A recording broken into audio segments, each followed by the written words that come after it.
že budu dobře slyšet.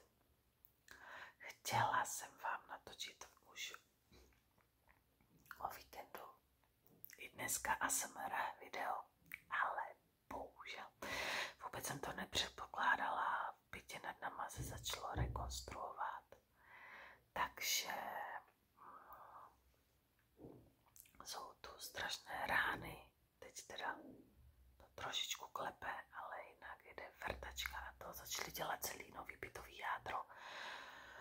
Dneska jsem byla s malou, po doktorech jsem lítala, před chvílí jsem přišla, takže to není možné. Já doufám, že s tím mlácením přestanou. Co nejdřív mělo by to být hotový, snad už třeba zítra, a pak jestli budou pokládat ještě dlažbu, no snad do týdne ty nejhorší práce budou pryč, který dělají rambajs. Takže se ozývám takhle narychlo, mám tu takovýhle brýle.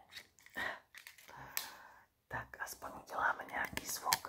Jsou to brýle od Cinak, když střílí z pistolky, teď nevím, jo, Nerv, mají tam položenou. Tak prostě já z toho mám respekt, aby prostě se to nějak neodrazilo, nepinklo do očka nebo tak, takže musí u toho nosit ty ochranný brýle, které samozřejmě byly k tomu. Tak si na ně zkusíme tak aspoň začukáme.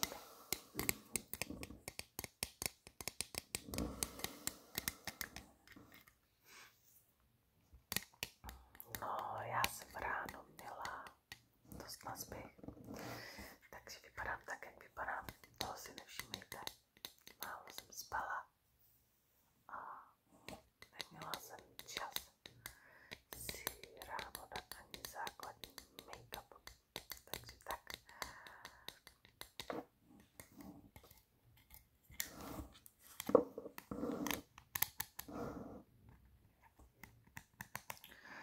Natáčím teda podle rady na šířku. Blbě se mi do toho dívá, možná budu žilát nebo koukat někam do blbla.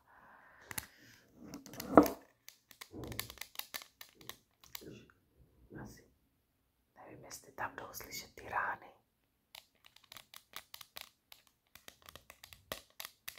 Doufám, že moc ne. Tak aspoň zkusíme takový nějaký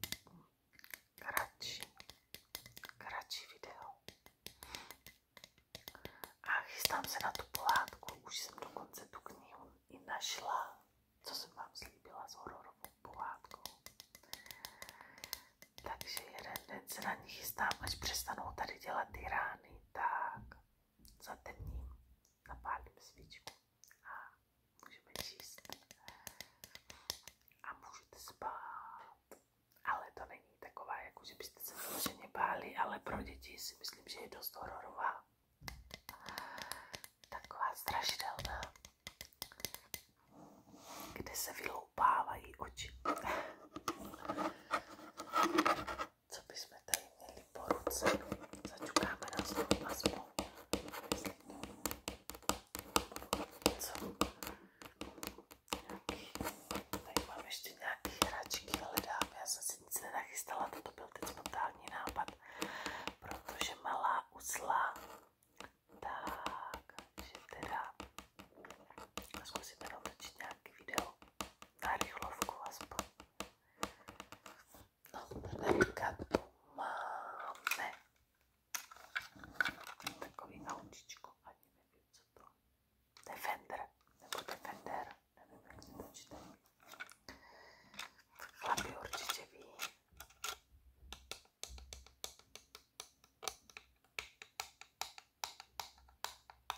Zvuk to má ale příjemný, se mi zdá. Nejsem zvyklá tady na to natáčení otočený, takže prostě budu požilhávat.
zdravím s Bohem, naštěstí je teplo, je hezky, takový krásný papír léto. I když já jsem takový typ, že já se těším na zimu, já těžko nesu horka. A prostě mě vyloženě vadí ty tropické noci a tak. Je to super, že si člověk nemusí až tak oblíkat, hodí šaty nebo kraťase, tričko a jde. Ale v zimě se člověk zas přiobleče a je mu venku prostě teplo, není to nějaký, ale v létě, když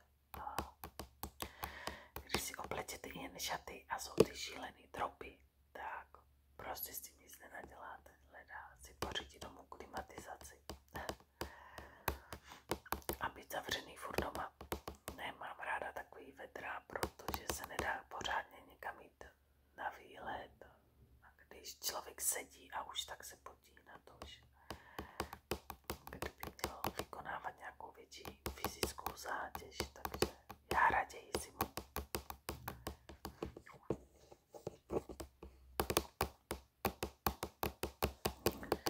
Tak, ještě tu nemám, aspoň tady mám moment chvilku. Tady aspoň chvilku, tak takový šustí písmu. Trošku si zašustí.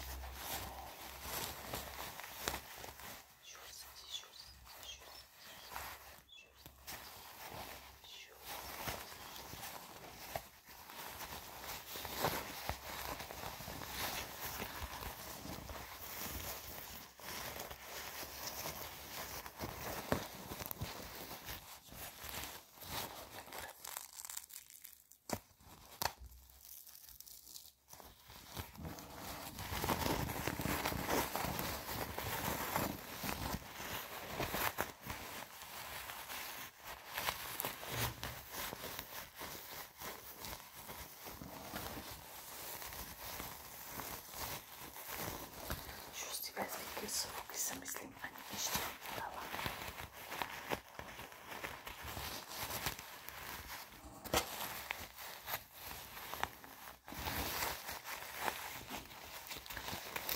To linka z Lidlu bylo pro maminky, které kdyby poslouchaly, protože jsou úplně super.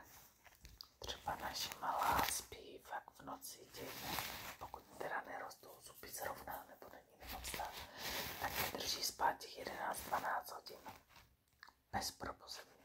A tady tyhle disciplíny jako jediný se mi osvědčily, že fakt přes noc neprotečou. Pampersky se můžu víc zahrabat, to měla většině velký pyžámko nebo tak. A ona samozřejmě, když se zbudí, taky v noci přepalím, nebo když se zbudím já, ale já většinou spím. Tak jak když to vody hodíš celou noc tvrdě, takže když ona spí celou noc a nezbudí mě, tak já prostě spím a nevím o světě. A fakt tyhle do rána nenavalí a vydrží. Opravdu, takže ještě ani jednou se mi s nima nestalo, že by teda byla nějaká nehoda.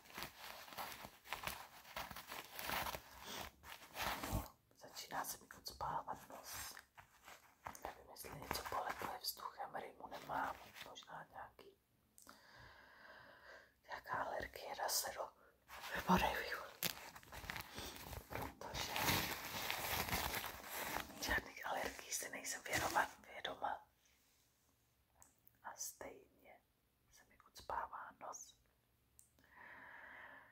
Takže to budu muset nějak řešit, opinace na alergologii. Trvá to asi už 2-3 měsíce, že prostě dopoledne nebo večer lehnu a nemůžu dýchat, jak mám oteklou nosní sliznici vyloženě. A už to je, jestliže nemůžu se pořádně nadechnout nosem. Takže video trvalo 10 minut 11, koukám 11. Takže si myslím, že to se dá. Příště to vidím určitě minimálně na 20 minut s tou pohádkou. A už se strašně těším, až to budu natáčet. Měla jsem to v jsem opět chtěla něco natočit, tak mi tady bouchají, vrtají a začali prostě pracovat, což já neovlivním. Musí se to udělat, že je to práce. Takže se s vámi loučím a doufám, že se brzy zase uvidíme a že se na vás budu těšit a že vy se budete těšit na mě.